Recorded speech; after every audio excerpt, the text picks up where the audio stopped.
வானகே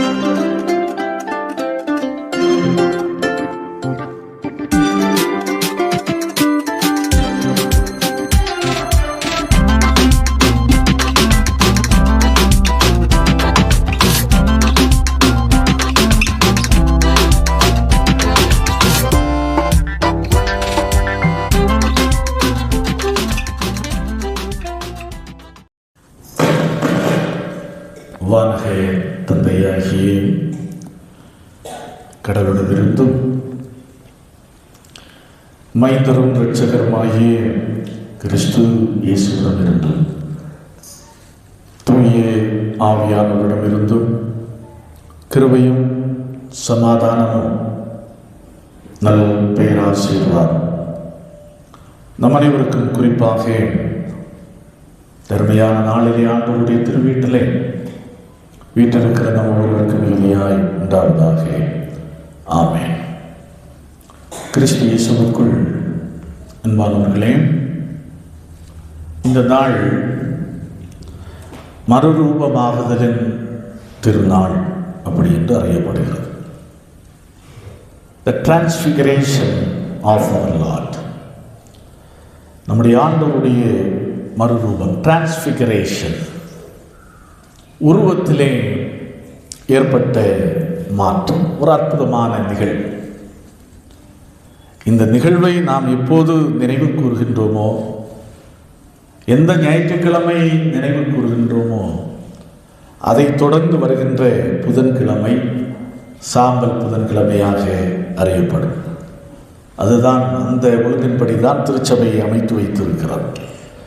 அப்பேற்பட்ட இந்த சிறப்பு மிக்க நாளிலே சிந்தனைக்காக கொடுக்கப்பட்டிருக்கிற திருமறை பகுதி முன்பு வாசி கேட்ட நற்செய்தி பகுதி.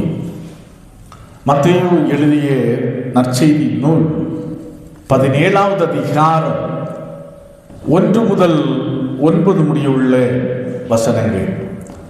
மத்தேயு 17 1 முதல் 9 முடியுள்ள வசனங்கள். ஆகவே கவனமாக அதை வேத பகுதியை புரிந்தால் மட்டுமே இந்த நாளுக்குரிய அருளுரையும் நாம் புரிந்து கொள்ள முடியும். 6 நாளைக்கு பின்பு இயேசு பேதுருவையும் யாக்கோபையும் அவனுடைய சகோதரனாகிய யோவானையும் கூட்டிக் கொண்டு தனித்திருக்கும்படி உயர்ந்த மலையின் மேல் போய் அவர்களுக்கு முன்பாக மறுரூபமானார்.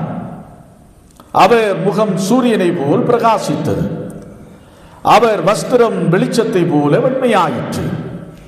அப்பொழுது மோசேயும் எலியாவும் அவரோடு பேசுகிறவர்களாக அவர்களுக்கு காணப்பட்டார்கள். அப்பொழுது பேதுரு இயேசுவை நோக்கி, ஆண்டவரே, நாம் இங்கே இருக்கிறது நல்லது. உமக்கு சித்தமானால் இங்கே உமக்கு ஒரு கூடாரமும், மோசைக்கு ஒரு கூடாரமும், எலியாவுக்கு ஒரு கூடாரமுமாக 3 கூடாரங்களை போடுவோம் என்றார். அவன் பேசுகையில் இதோ ஒளியுள்ள ஒரு மேகம் அவர்கள் மேல் நிழலிட்டது. இவர் என்னுடைய நேசகுமாரன், இவரில் பிரியமாயிருக்கிறேன், இவருக்கு செவி கொடுங்கள் என்று அந்த மேகத்திலிருந்து ஒரு சத்தம் உண்டாயிற்று. சீஷர்கள் அதை கேட்டு முகங்குப்புற விழுந்து மிகவும் பயந்தார்கள்.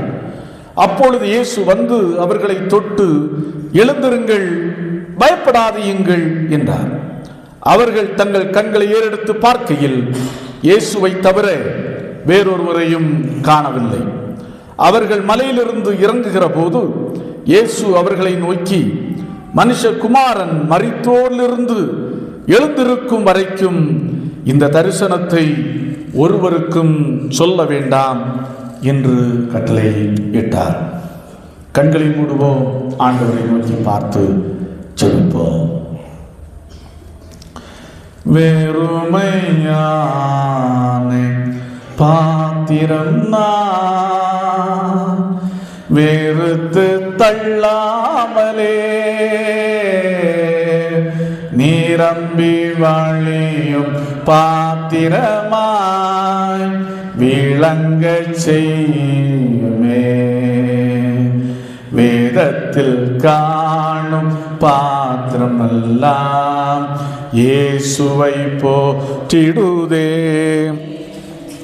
என்னையும் அவ்வித பாத்திரமாய் வனைந்து கொள்ளுமே. குயவனே குயவனே படைப்பின் களிமண்ணான என்னையுமே கண்ணோக்கி பார்த்திடுமே. களிமண்ணான என்னையுமே கண்ணோக்கி பார்த்திடுமே. தம்முடைய வார்த்தைகளாலே எங்களை வாழ வைத்துக் கொண்டிருக்கின்ற ஆற்றல் மிகுந்த கடவுளே, இந்த நாளில் உம்முடைய பரிசுத்த வீட்டிலே நாங்கள் கடந்து வரவும், உம்மை பாடி ஆராதிக்கவும், இதயபூர்வமாக உம்மை துதித்து போற்றவும் ஆண்டவர் தந்த கிருபைக்காய் ஸ்தோத்திரம். இந்த அற்புதமான வேளையிலே சிந்திக்க இருக்கிற வார்த்தைகளை ஆண்டவர் எங்களுக்கு ஆசீர்வாதமாக்கித்தார். கர்த்தாவே, உம்முடைய வார்த்தைகள் பிள்ளைகளுக்கு தேன்கூடாய், மாணவர்களுக்கு மகுடமாய், வாலிபர்களுக்கு இளைஞர்களுக்கு எழுச்சியாய், வயதானவருக்கு வசந்தமாய், மனமுடைந்தோருக்கு மருந்தாய் இருக்கிறது. அப்பேற்பட்ட வார்த்தைகளை இந்த சிந்திக்க இருக்கிறோம். எங்களோடு பேசும் உம்முடைய வார்த்தைகளை கொண்டு எங்களை ஆசீர்வதியும். உம்முடைய வார்த்தைகளை கொண்டு எங்கள் வாழ்க்கையை மறுபடைப்பாக்கும், புது சிருஷ்டியாக்கும். கர்த்தாவே, உம்முடைய வார்த்தையினால் நாங்கள் புது சிருஷ்டியாக்கப்பட்டு மகிமையின் மேல் மகிமை அடைய ஆண்டவர் கிருபை புரியும். தாழ்த்தி அர்ப்பணிக்கிறோம். இயேசு இரட்சகர் என்ற நாமத்தில் ஜெபிக்கிறோம். ஜெபங்கேளும் அன்பு நிறைந்த எங்கள் நல்ல கர்த்தாவே, ஆமென். கிறிஸ்து இயேசுவுக்குள் அன்பானவர்களே, கொடைக்கானல் மலைகளின் இளவரசி என்று நாம் என்ன செய்கிறோம்? அழைக்கிறோம். இன்றைக்கு வருகிறார்கள், கீழிருந்து மக்கள் வருகிறார்கள். அந்த வெப்பமான நிலையிலிருந்து கொஞ்சம் குளிர் அனுபவித்து விட்டு போவோமே அப்படின்னு வருகிறார்கள். சிலர் சரி கொஞ்சம் ஜாலியாக இருந்துட்டு போவோமே அப்படின்னு வருகிறார்கள். ஆனால் உண்மையாகவே மிஷனரிகள் இந்த இடத்தை எதற்காக கண்டுபிடித்தார்கள் அப்படி என்றால், பல்வேறு இடங்களிலே ஆண்டவருடைய பணியை செய்தவர்கள் இந்த கோடை காலத்திலே, வெயில் காலத்திலே தாங்க முடியாது, ஆகையினால குளிர் பிரதேசத்தை தேடி பார்ப்போம் என்றுதான் அவர்கள் தேடி கண்டுபிடித்து கோடை காலத்தில் இங்கே வந்து தங்கினார்கள். எதற்காக? தங்களை ஆன்மீக வாழ்க்கையை வளர்த்து எடுப்பதற்காகவும் பக்குவப்படுத்திக் கொள்வதற்காகவும் அடுத்த ஓராண்டிற்கான ஊழியத்தை திட்டமிடுவதற்காகவும் ஆண்டவருடைய சமூகத்திலே காத்திருந்து ஜெபிப்பதற்காகவும் இறை வார்த்தைகளை சிந்திப்பதற்காகவும் தான் இந்த மலை பிரதேசத்திலே வாழ்ந்த நாட்களை அவர்கள் பயன்படுத்தினார்கள். ஆனால் இன்றைக்கு நிலைமை வேறு. அன்பானவர்களே, திருமறையை நாம் சற்று புரட்டி பார்ப்போம் என்று சொன்னால், மலை திருமறையிலே மிக மிக முக்கியமான இடத்தை பிடித்திருக்கிறது. மலைகள் கடவுளுடைய மகிமையும் பிரசன்னமும் நிறைந்ததாக திருமறையை நாம் வாசித்து பார்க்கும்போது தெளிவாக கண்டுகொள்ள முடியும்.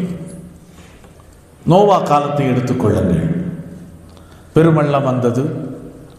நோவா செய்த பேழை, கப்பல் மிதந்தது. கடைசியாக அந்த பேழை எங்கே போய் தங்கியது? எந்த மலையிலே? அராத் மலையிலே போய் தங்கியது என்று நாம் திருமுறையிலே பார்க்கிறோம். அங்கே நோவா கர்த்தருக்கு பலிபீடம் கட்டி கடவுளை தொழுது கொண்டார்.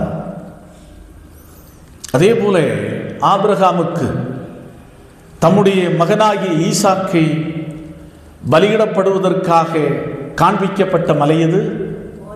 மோரியா மலை. அதே போல எலியா கடவுளே தேவன் என்று நிரூபித்த இடம் எது? எந்த மலை? கர்மேல் மலை. அதே போல சீனாய் மலையிலே வைத்துதான் கடவுள் வாழ்க்கை, மனிதர்கள் எப்படி நடந்து கொள்ள வேண்டும் என்பதற்கான அறநெறிகள் அடங்கிய 10 கட்டளைகளை கடவுள் எந்த மலையிலே வைத்து கொடுத்தார்? சீனாய் மலையிலே. இயேசு கிறிஸ்து பலியிடப்பட்டதும் எந்த மலையிலே? கல்வாரி மலையிலே. அதே போல இயேசு கிறிஸ்து பரலோகத்திற்கு எடுத்துக்கொள்ளப்பட்ட போதும் மத்தேயு எழுதிய நற்செய்தியாளர் ஒரு மலையை குறிப்பிட்டு சொல்கிறார். அது ஒருவேளை ஒலிவ மலையாக கூட இருக்கக்கூடும். இங்கேயும் மலையிலே ஒரு மிக முக்கியமான நிகழ்வு நிகழ்ந்திருக்கிறதை நாம் பார்க்க முடியும். பாருங்கள், வேதம் மிக அழகாய் சொல்லுகிறது. மத்தேயு எழுதிய நற்செய்தி நூல் 17வது அதிகாரம் 1வது வசனம் மிக அழகாக சொல்லுகிறது. இயேசு பேதுருவையும் யாக்கோபையும் அவருடைய சகோதரனாய் யோவானையும் கூட்டிக் கொண்டு தனித்திருக்கும்படி உயர்ந்த மலையின் மேல் போய். இயேசு கிறிஸ்து தன்னை ஊழியத்திற்கு தொடர்ச்சியாக ஒவ்வொரு நாளும் ஆயத்தப்படுத்திக் கொள்ளும்படிக்கு அவர் தனிமையிலே நேரத்தை செலுத்தினார். இங்கே இப்போது எங்கே தன்னுடைய 3 மிக முக்கியமான சீடர்களை அழைத்து கொண்டு எங்கே போகிறார்? மலைக்கு போகிறார். 2 விதமான மலைகளாக இருக்கக்கூடும் என்று சொல்லுகிறார்கள். ஒன்று தாபோர் மலை, இன்னொன்று ஹெர்மோன் மலை. 2 மலைகளிலே ஒரு மலை என்று உறுதிப்பட கூறுகிறார். எப்படியா இருந்தாலும் இந்த ஹெர்மோன் மலை கிட்டத்தட்ட 9000 அடி உயரத்திலே இருக்கிற மலை. அப்படி என்று சொன்னால் கோடைக்கானலை விட ஒரு பெரிய மலை. அடுத்ததாக தாபோர் மலை, அதுவும் கிட்டத்தட்ட 3000 அடிக்கு மேற்பட்ட உயரமுடைய ஒரு மலை. எப்படியா இருந்தாலும் இயேசு ஆண்டவருடைய பிரசன்னத்தையும் வல்லமையும் நாடுவதற்காக எங்கே ஏறுகிறார்? மலையிலே ஏறுகிறார். எதற்காக? தனித்து இருக்கும் படிக்கையாக. அதே போலதான் இன்றைக்கு வாசித்து கேட்ட பழைய ஏற்பாட்டு பகுதியை பாருங்கள். யாத்திராக புஸ்தகம் 24வது அதிகாரம் 9வது வசனமும் 10வது வசனத்தை வாசித்து பார்க்கும்போது, மோசே, ஆரோன், நாதாப், அபியூ 70 மூப்பர்களை அழைத்து சென்று இஸ்ரவேலின் தேவனை தரிசித்தார்கள். அது எந்த மலையிலே? சீனாய் மலையிலே. அப்போ இங்கேயும் இயேசு கிறிஸ்து தன்னுடைய சிலுவை பாடு மரணத்திற்கு முன்பாக தன்னுடைய 3 மிக முக்கியமான சீடர்களை அழைத்து கொண்டு இயேசு கிறிஸ்து தனிமையாக இருக்கும்படி மலைக்கு போகிறார். அங்கே வேதம் மிக அழகாக சொல்லுகிறது, அவர்களுக்கு முன்பாக இயேசு கிறிஸ்து என்ன சொன்னார்? என்ன செய்தார்? மறுரூபமானார். அவருடைய முகம் சூரியனை போல பிரகாசித்தது. அவர் வஸ்திரம் வெளிச்சத்தை போல் வெண்மையாயிற்று. மோசேயும் எலியாவும் யாரோடு கூட பேசினார்கள்? இயேசுவோடு கூட பேசினார்கள். அப்படி என்றால் இந்த சம்பவம் 3 மிக முக்கியமான காரியங்களை நமக்கு கற்றுத் தருகிறது. இந்த நிகழ்வின் மூலமாக இயேசு கிறிஸ்து தம்முடைய சீடர்களுக்கு ஒரு காரியத்தை தெளிவு பெறச் செய்கிறார். இந்த நிகழ்வு நடப்பதற்கு 6 நாட்களுக்கு முன்பாக பேதுரு இயேசு கிறிஸ்துவை அறிக்கை செய்கின்றார். நீதான் மெய்யான கிறிஸ்து அப்படி என்று சொல்லி அறிக்கை செய்கின்றார். அதற்கு 6 நாளுக்கு பிற்பாடுதான் என்ன நடக்கிறது? இந்த மறுரூபமாகுதலின் அனுபவம் நடக்கிறது. அப்போ சீடர்கள் தெளிவு பெற வேண்டும். இத்தனை நாட்களும் தன்னை பின்பற்றி வந்த சீடர்கள் சிலுவை மரணத்திற்கு முன்பாக அவர்களை தெளிவடைய செய்ய வேண்டும் என்பதற்காகத்தான் இயேசு கிறிஸ்து 3 சீடர்களை கூட அவர்கள் அழைத்து செல்கிறார். இந்த காட்சி கண்காட்சிக்காகவோ அல்லது பகட்டு ஆரவாரத்திற்காகவோ தற்புகழ்ச்சிகளுக்காகவோ நிகழ்ந்த நிகழ்வு அல்ல என்பதை நாம் புரிந்து கொள்ள வேண்டும். இங்கே பாருங்கள், இதில் மிக முக்கியமான காரியம் நாம் புரிந்து கொள்ள வேண்டிய காரியம் ஒன்று, மோசேயும் எலியாவும் தோன்றுகிறார்கள். மோசேயும் எலியாவும் தோன்றுகிறார்கள். மோசே யார்? இஸ்ரவேல் ஜனங்களை வெற்றிகரமாய் நடத்தின ஒரு மாபெரும் தலைவன். எலியா யார்? ஒரு மாபெரும் தீர்க்கதரிசி. இந்த மோசே சரீர பிரகாரமான மரணத்தை கண்டவர். எலியா மரணத்தை ருசி பார்க்காமல் நேரடியாக பரலோகத்திற்கு எடுத்துக் கொள்ளப்பட்ட மனுஷன். நன்றாய் கவனிக்க வேண்டும். வேதம் மிக தெளிவாக சொல்கிறது, இந்த 2 பேருமே பாடு நிறைந்த மனிதர்கள். அதிகமாக உலக வாழ்க்கையிலே பாடுபட்ட மனிதர்கள். பாடுகளின் சின்னங்கள் அவர்கள். அப்ப இயேசு கிறிஸ்துவோடு இந்த தீர்க்கன் எலியாவும் மோசேயும் பேசுகிறார்கள். வேதம் அதான் சொல்லுகிறது. 3வது வசனம் மிக தெளிவாக சொல்லுகிறது, அப்பொழுது மோசேயும் எலியாவும் அவரோடு பேசுகிறவர்களாக அவர்களுக்கு காணப்பட்டார். அப்போ பேசுகிறார்கள். என்ன பேசியிருப்பார்கள்? எதை குறித்து பேசியிருப்பார்கள்? அவர்களுடைய டாபிக் என்னவா இருந்திருக்கும்? நிச்சயமாய் பாடுகள், சஃபரிங், படப்போகின்ற பாடுகள், சிலுவை மரணத்தை குறித்தவைகளாக, சிலுவையை குறித்தவைகளாகத்தான் நிச்சயமாய் இருந்திருக்க வேண்டும். இயேசுவை பலப்படுத்துகிறார்கள். இயேசுவுக்கு முன்பாக வைக்கப்பட்டிருக்கிற துன்பம் மிக கொடிய துன்பம். அப்பேற்பட்ட இயேசுவை இவர்கள் தங்களுடைய பாடுகளை பகிர்ந்தளித்து இயேசுவை உற்சாகப்படுத்தி இருப்பார்கள். ஆம், கிறிஸ்துவுக்குள் அன்பானவர்களே, கிறிஸ்தவ வாழ்க்கை, கிறிஸ்துவை பின்பற்றுகிற வாழ்க்கை என்பது சுகபோகமான வாழ்க்கை அல்ல. அது பாடு நிறைந்த ஒரு வாழ்க்கை என்பதை நம்முடைய வாழ்க்கையில புரிந்து கொள்ள வேண்டும். சவால்கள் நிறைந்தது. இன்றைக்கு இண்டிபெண்டன்ட் பிரீச்சர்ஸ் சொல்லுகிற மாதிரி, உங்களுக்கு அந்த ஆசீர்வாதம், இந்த ஆசீர்வாதம், அந்த உயர்வு, இந்த உயர்வு, அந்த மேன்மை, இந்த மேன்மை, அதெல்லாம் 2வது 3வது தான். ஆனால் கடவுள் தம்முடைய மக்களுக்கு வைத்திருக்கிற முதல் காரியம் பாடுகள் தான், துன்பங்கள் தான் என்பதை நாம் ஒருபோதும் மறந்து போக வேண்டாம். நீங்கள் உலக வரலாற்றை புரட்டி பாருங்கள். எப்போது கிறிஸ்தவம் வளர்ந்திருக்கிறது, எப்போது திருச்சபை பறந்து விரிந்திருக்கிறது என்று சொன்னால் துன்ப காலத்திலே தான்.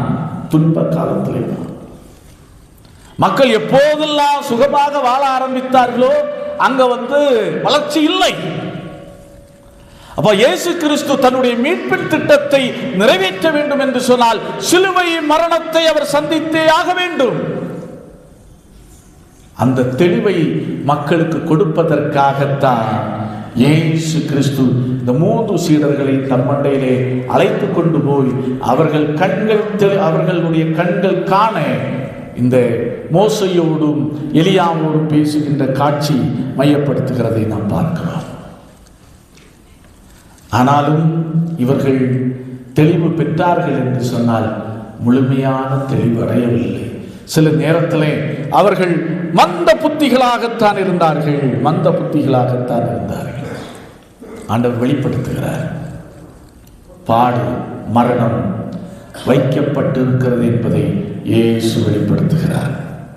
அதான் சொல்லுகிறார் பாருங்கள், 9வது வசனத்தை வாசித்து பார்க்கின்ற போது சொல்லுகிறார், மனுஷகுமாரன் மரித்தோரிலிருந்து எழுந்திருக்கும் வரைக்கும் பாடுகளை மரணத்தையோடு அவர் முடித்து விடவில்லை, உயிர்த்தெழுதலையும் சுட்டி காண்பிக்கிறார். உயிர்த்தெழுந்து, அதாவது மனுஷகுமாரன் மரித்தோரிலிருந்து எழுந்திருக்கும் வரைக்கும் இந்த தரிசனத்தை என்ன சொல்ல வேண்டாம், ஒருவருக்கும் சொல்ல வேண்டாம் என்று இயேசு கிறிஸ்து தெளிவுபடுத்துகிறார். இந்த காட்சி சீடர்களை தெளிவுபடுத்துவதற்காக காண்பிக்கப்பட்ட ஒரு மிக முக்கியமான காட்சி. அடுத்து 2வது, இயேசு கிறிஸ்து யார் என்பதை இன்னும் ஒரு வலுப்படுத்துவதற்காக கொடுக்கப்பட்ட ஒரு காட்சி தான், வெளிப்படுத்தப்பட்ட ஒரு காட்சி தான் இந்த காட்சி. அதான் 5வது வசனம் சொல்லுகிறது பாருங்க.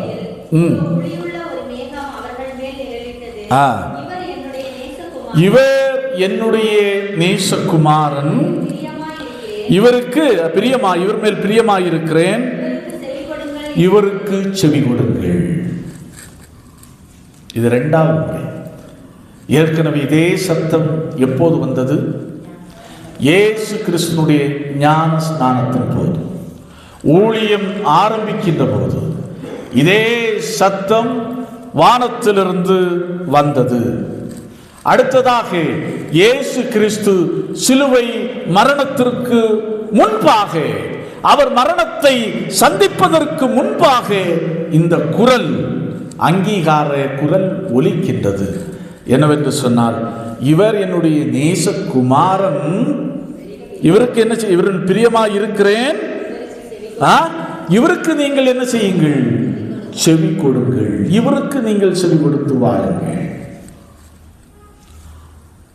அப்போ நிச்சயமாய் நீங்கள் யாருக்கு செவி கொடுத்து வாழ வேண்டும்?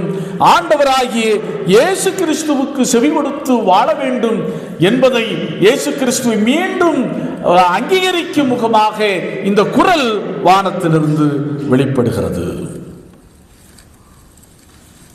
இயேசுவிலே விசுவாசம் வைக்கவும், சிலுவை பாதையிலே பயணிக்கவும் இந்த குரல் நமக்கு அழைப்பு விடுக்கின்றது.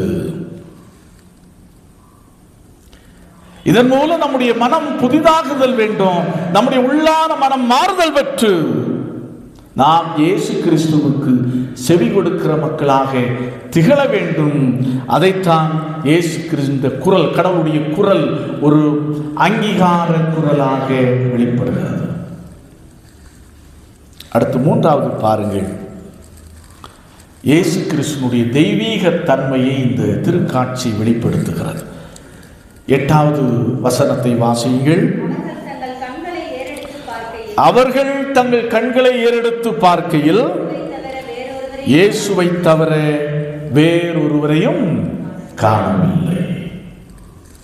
ஒரு தெய்வீக தன்மை, இயேசுவை தவிர வேறொருவரையும் காணவில்லை. இங்கே பாருங்கள், மோசேயும் எலியாவும் தோன்றுகிறார்கள். நல்லா கவனிக்க, 2 மிக முக்கியமான பாத்திரங்கள்.